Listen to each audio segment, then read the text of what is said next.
La Suisse au cœur de la révolution bolchevique de 1917 et du communisme international. Incroyable mais vrai, on en parle avec Alain Campiotti, l'invité du Grand Angle.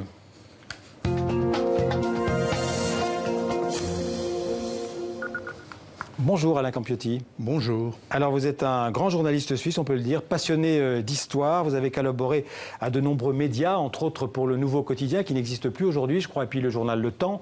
Vous avez beaucoup vécu d'ailleurs hors de Suisse, notamment en Chine dans les années 80, et puis aux États-Unis dans les années 2000. Et vous publiez donc ce livre étonnant, La Suisse bolchevique, aux éditions de l'Air, en collaboration avec Le Temps, avec comme sous-titre, d'ailleurs un sous-titre qui n'apparaît pas sur la couverture, Récit du siècle rouge, récit au pluriel. Alors, a priori, quand on écrit Suisse et bolchevique, ce sont deux mots qui ne vont pas directement ensemble, on ne les associe pas spontanément. Et on a tort, en fait. On a tort ou peut-être qu'on n'a pas tort, parce qu'effectivement, si la Suisse était bolchevique, on le saurait. Oui, aujourd'hui. Mais c'est vrai qu'il y a un passé bolchevique de la Suisse. Et puis, ce que j'ai essayé de faire, c'est un peu de prendre tous les liens qu'il y a entre le bolchevisme et la Suisse, et le communisme et la Suisse. Et ils sont très nombreux, c'est sûr. À commencer par ce qui s'est passé pendant la Première Guerre mondiale en Suisse, où Lénine était, on le sait bien, et où... Enfin, on le sait bien, beaucoup de gens ne le savent pas, c'est qu'en fait, Lénine, il a vécu avant la Révolution de 1917, il a vécu un peu à Paris, il a vécu à Genève, il a vécu à Berne, il a vécu à Zurich. Pendant toute la guerre, il était en Suisse, jusqu'au moment où il a pris son fameux train pour entrer à Petrograd et pour le déclenchement de la Révolution. Mais jusque-là, les bolcheviks étaient nombreux en Suisse.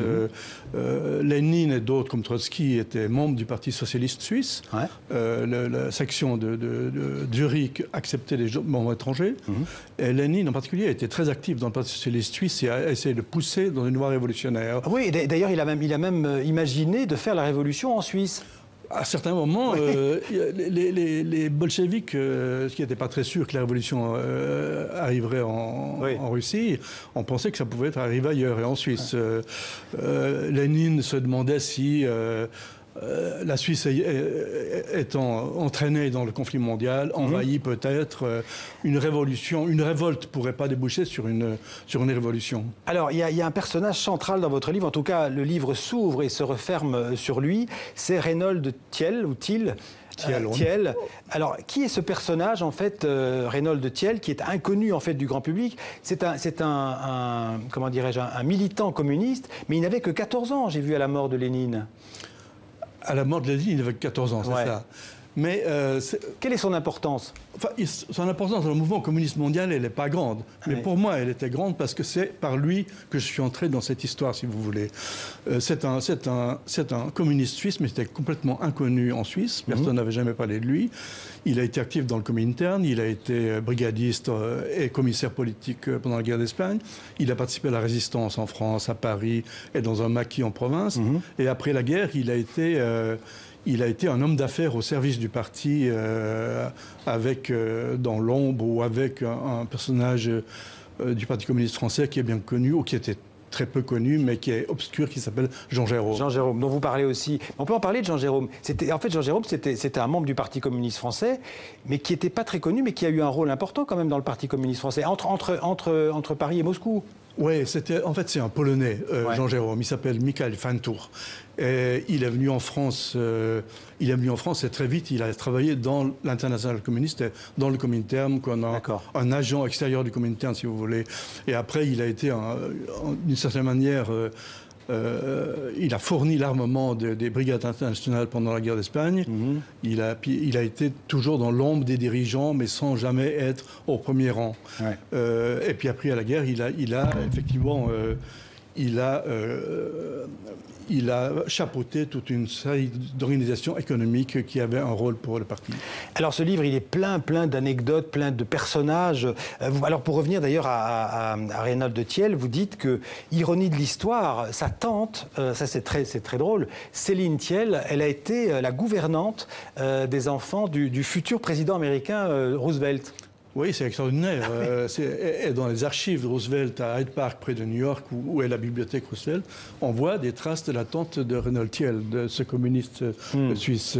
Effectivement, elle a été engagée par eux et elle a élevé elle a élevé certains des enfants de Roosevelt. Ouais. Alors, ce livre que vous avez écrit, d'abord, combien de temps ça vous a pris? Parce que c'est un boulot énorme, il y a 600 pages, des recherches, j'imagine, des archives que vous avez... Il y a de longues recherches, mais au moment où j'ai vu que 2017 arrivait, je me suis dit que c'était peut-être une bonne occasion, 100 ans après la Révolution, d'en faire quelque chose. Ouais. Mais c'est une longue recherche que j'ai menée sans forcément avoir le projet d'un livre au départ. Oui, vous avez fait des recherches aux États-Unis, en France, en Suisse, bien sûr, des archives publiques et privées. À Moscou voilà. aussi, oui. Alors, c'est pas vraiment un livre d'historien universitaire, c'est pas non plus un livre de journaliste, c'est pas vraiment un roman, c'est un peu un mélange de tout ça. Vous dites d'ailleurs c'est un mélange de vrai et de faux. Je le dis, mais j'espère que ça n'est pas trop. En fait, ce que j'ai voulu faire, c'est me fonder sur vraiment des faits historiques vérifiés, beaucoup d'archives, énormément d'archives, mais j'ai voulu écrire comme un roman, que ça se lise en tout cas comme un roman. Ouais. Alors, quelquefois, j'ai même introduit des personnages fictifs comme interlocuteur de personnages réels pour leur faire dire ce qu'ils avaient à dire. Alors il y a des personnages qui sont tout à fait réels, qui sont absolument fascinants. Par exemple, on sait que Lénine était marié à Nadia Krupskaya, mais en fait, elle avait aussi une maîtresse qui, j'allais dire, tient une place importante dans votre livre. Elle s'appelle Inessa. En fait, c'était une aristocrate française qu'on voit là. Donc, elle avait un nom, Inès Pécheux d'Herbanville. Et donc, elle était la maîtresse de Lénine. Ils se sont rencontrés à Paris, je crois. Oui, c'est ça. C'était la fille d'un chanteur d'opéra qui est né en France, mais qui très vite a été confiée à une tante à Moscou, quand elle était très jeune encore. Et puis là, elle a épousé un Russe qui s'appelle Armand, curieusement. Mais Armand, c'est un descendant d'un officier napoléonien qui était resté sur place et qui est devenu un industriel très riche. Et elle a épousé un héritier de cette famille Armand. Et elle a été très vite engagée dans le mouvement révolutionnaire, bien que venant d'une famille noble et riche, si vous voulez. Mais qui était très à gauche. Très à gauche, ouais. Et puis elle a rencontré Lénine à Paris en 1909, disons. Et là, il y a eu une aventure qui a été très longtemps cachée. Oui, c'était top secret, on n'en parlait pas. On n'en parlait pas, non. Mais alors, ce qui est incroyable, c'est qu'on est obligé d'avancer, mais vous dites qu'en fait, elle a eu un destin tragique. Elle est morte plus jeune, elle est morte 4 ans avant lui. Et je pense qu'elle est enterrée au Kremlin. Elle a ses cendres dans le mur du Kremlin, oui, avec d'autres révolutionnaires. Ouais. Mais non, c'est devenu un personnage très important de la Révolution. Ouais. Elle était la première des femmes du comité central du Parti communiste soviétique. Elle était la responsable de ce secteur. Ouais. Et elle a fait beaucoup de missions pour Lénine. Mais l'aventure entre Lénine et elle n'a pas duré trop longtemps. Elle a été éperdument amoureuse de Lénine jusqu'à sa mort, mais lui, il a mis fin à cette aventure parce qu'il ne voulait pas de cette complication dans son ménage. Oui. Si vous voulez. Alors pour revenir à la Suisse bolchevique, on peut le rappeler, Zurich, Genève, Berne, Lausanne, toutes ces villes ont compté dans l'histoire du mouvement communiste. Et aussi, il y a cette ville de Bogie. Alors ça, c'est une ville importante, c'est juste à côté de Montreux, hein, c'est une ville plutôt chic, sur le bord du lac Léman. Bogie, à l'époque, c'était un petit village, maintenant c'est une banlieue de Montreux, si vous voulez. D'accord. C'est une histoire vraiment passionnante, ça, parce que Lénine avait un frère, Alexandre, qui a été exécuté pour avoir participé à un attentat contre le tsar. Ouais. Alexandre avait un ami qui s'appelle Nicolas Roubakin, qui a été expulsé, qui a été exilé, qui est venu dans ce village de Bogie et qui a reconstitué, ce qu'il avait déjà fait en Russie avant, une grande bibliothèque russe. Et c'est devenu un centre d'attraction, un aimant pour les communautés russes qui sont très, très nombreuses en Suisse, et les bolcheviks en particulier. Et les bolcheviks se sont un peu agglutinés autour de Bogie. Et il y a eu beaucoup je disais, l'état-major bolchevique était un peu là à ce moment-là. Il y avait Boukharine, par exemple. Il y avait Nicolas Boukharine, il y avait Sokolnikov qui a été le premier ministre des Finances, signateur de la paix de Brest-Litovsk.